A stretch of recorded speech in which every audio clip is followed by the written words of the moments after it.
గురువారం రోజు వైసీపీ విస్తృత స్థాయి సమావేశం జరిగింది. ఈ విస్తృత స్థాయి సమావేశంలో జగన్మోహన్ రెడ్డికి వైసీపీ నేతలు కొంతమంది సజ్జల రామకృష్ణారెడ్డిని ఉద్దేశించి కొన్ని కంప్లైంట్స్ చేశారని, సజ్జల రామకృష్ణారెడ్డి వల్లే వైసీపీ ఓడిపోవాల్సి వచ్చింది, ఇప్పటికైనా సజ్జల రామకృష్ణారెడ్డిని కొన్ని వ్యవహారాలకు దూరంగా పెట్టండి అంటూ కొంతమంది వైసీపీ నేతలు జగన్మోహన్ రెడ్డికి కొన్ని సూచనలు సలహాలు చేశారు అంటూ ఒక వార్త సోషల్ మీడియాలో చక్కర్లు కొడుతున్న నేపథ్యంలో ఈ అంశం మీద మనం విశ్లేషణ చేసుకునే ప్రయత్నం చేద్దాం.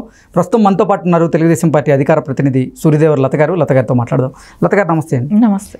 లత గారు, గురువారం రోజు వైసీపీ విస్తృత స్థాయి సమావేశం జరిగింది. ఈ సమావేశంలో కొంతమంది వైసీపీ నేతలు జగన్మోహన్ రెడ్డి గారికి కొన్ని సలహాలు సూచనలు చేసినట్లుగా, అందులో భాగంగానే అసలు వైసీపీ ఓడిపోవడానికి సజ్జల రామకృష్ణారెడ్డి కూడా ఒక కారణం కాబట్టి కొన్ని వ్యవహారాల్లో సజ్జల రామకృష్ణారెడ్డి గారిని దూరంగా పెట్టండి అంటూ కొంతమంది వైసీపీ నేతలు జగన్మోహన్ రెడ్డికి సలహాలు సూచనలు చేసినట్లుగా ఒక వార్త సోషల్ మీడియాలో చక్కర్లు కొడుతూ ఉంది. ఏంటి ఈ వార్తలో వాస్తవం ఉందంటారా? అంటే జగన్మోహన్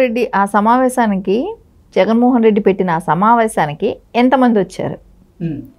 175 నియోజకవర్గాల్లో క్యాండిడేట్లు ఉన్నారు, పెట్టాడు కదా, దానిలో ఎంతమంది వచ్చారు? కనీసం నాకు చూస్తే 20-25 మించి కూడా కనపడటం లాగా. సో మిగతా వాళ్ళంతా ఎందుకు రాలేదు అంటే జగన్మోహన్ రెడ్డి మీదే నమ్మకం లేదేమో అక్కడ. ఏ రకంగా నమ్మకం లేదని? ఎందుకంటే వైఫల్యాలు కనపడిపోయాయి. అచ్చా, అంటే మొన్న జరిగినటువంటి సార్వత్రిక ఎన్నికల్లో అసలు వారి అధినేత అయినటువంటి జగన్మోహన్ రెడ్డి గారి వల్లే పార్టీ ఓటమి పాలైందని ఆ అభ్యర్థులు భావించారా? అందుకే వారు ఈ విస్తృత స్థాయి సమావేశానికి దూరంగా ఉన్నారా? ఖచ్చితంగా అదే. ఎందుకంటే అక్కడ వైఫల్యం ఎవరి మూలన ఉంది? ఫస్ట్ సజ్జల అవ్వచ్చు, సజ్జల కూడా ఒక పార్ట్, కానీ మెయిన్ కెప్టెన్ ఎవరు పార్టీకి? జగన్మోహన్ రెడ్డి. అవును. సో ఆ అధ్యక్షుడు అయినంత మాత్రాన పార్టీ అధ్యక్షుడే కదా, సో ఆయనకి డెసిషన్ తీసుకునే శక్తి ఆయనలో లేదా? సో ఆయన ఏ రకంగా డెసిషన్స్ తీసుకున్నాడు? సో ఆ పార్టీలో ఏం జరుగుతుంది ఏంటి అనేది ఎప్పుడైనా ఆలోచించాడా? సరే, ఎమ్మెల్యేలకు ఏ రోజైనా అపాయింట్మెంట్స్ ఇచ్చాడా? కార్యకర్తలను ఎప్పుడైనా కలిశాడా? సో ఆయన గెలిచిన తర్వాత ఏ రోజైనా కార్యకర్తల గురించి పట్టించుకున్నాడా? సరే, ప్రజల్లో కలిశాడా?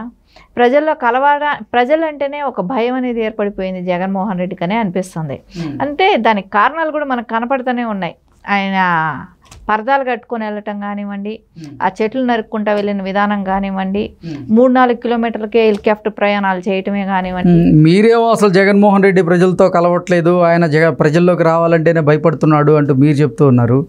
వైసీపీ నాయకులేమో జగన్మోహన్ రెడ్డి ఓదార్పు యాత్ర 2.0 స్టార్ట్ చేయబోతున్నారు. మొన్న జరిగినటువంటి సార్వత్రిక ఎన్నికల్లో వైసీపీ నాయకులకి ఎవరికైతే గాయాలయ్యాయో వాళ్ళందరినీ పరామర్శించేందుకు జగన్మోహన్ రెడ్డి ఓదార్పు యాత్ర చేపట్టబోతున్నాడు.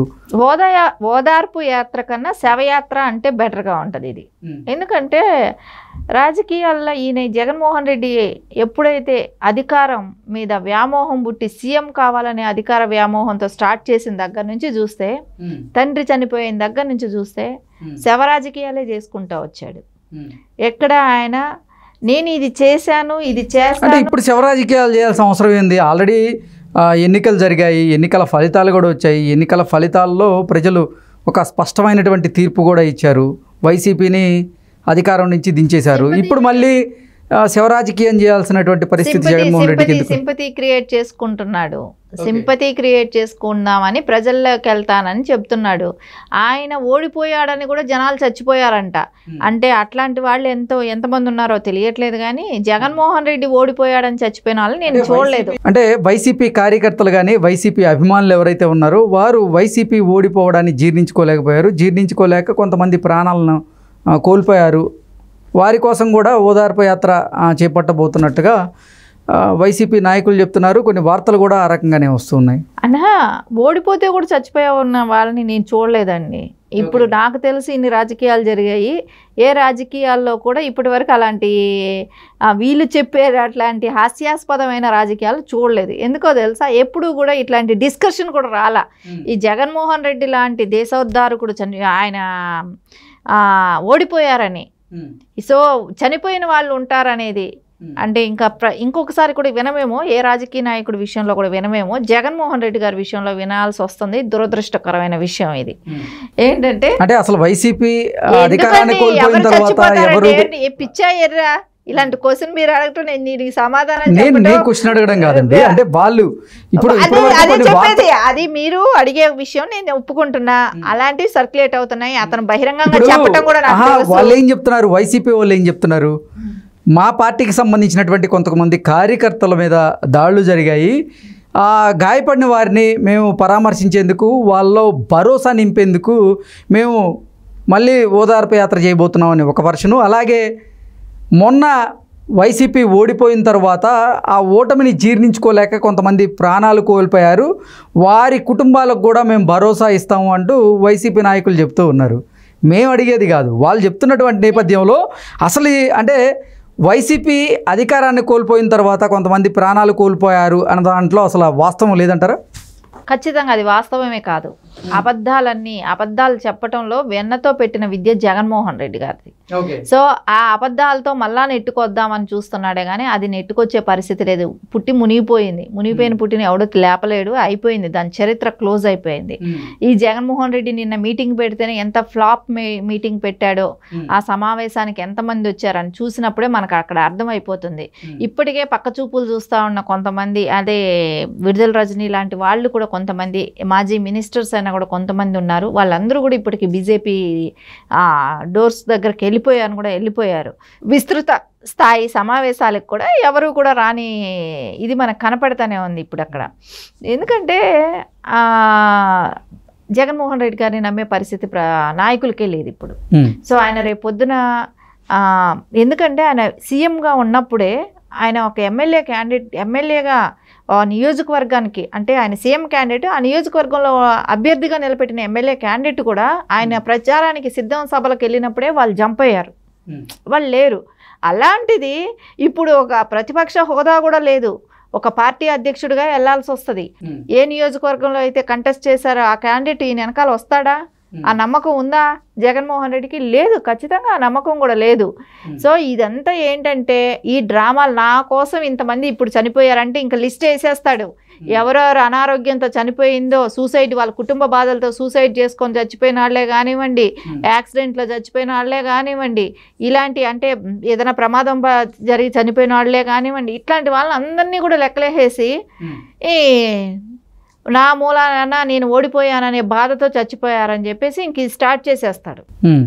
ఎందుకంటే గతం నుంచి చూస్తున్నాం, రాజశేఖర రెడ్డి గారి టైం నుంచి బాధతో చచ్చిపోయిన వాళ్ళు 10 మంది అయితే వేలల్లో క్రియేట్ చేసేశారు.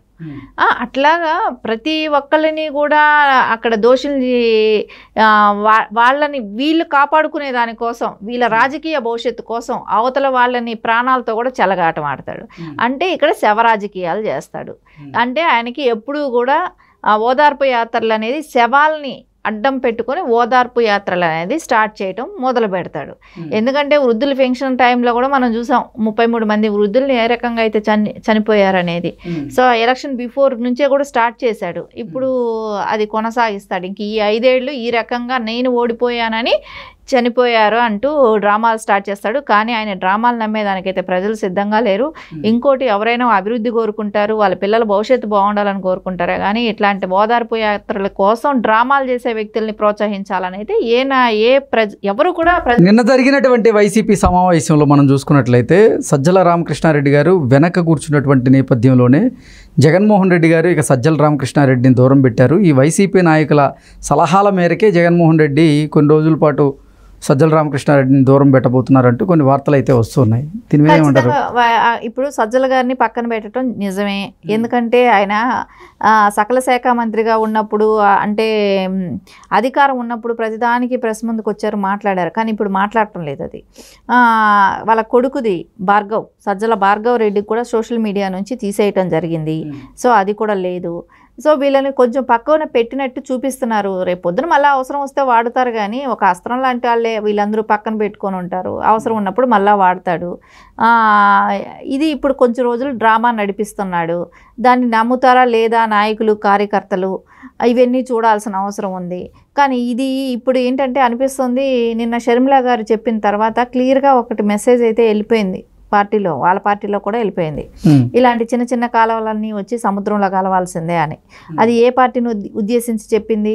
వైఎస్ఆర్సీపీ గురించే చెప్పారు అది. సో ఖచ్చితంగా వాళ్ళు వెళ్ళి రేపు పొద్దున కాంగ్రెస్లో కలిసే అవకాశం అయితే ఇక్కడ స్పష్టంగానే అనిపించేసింది.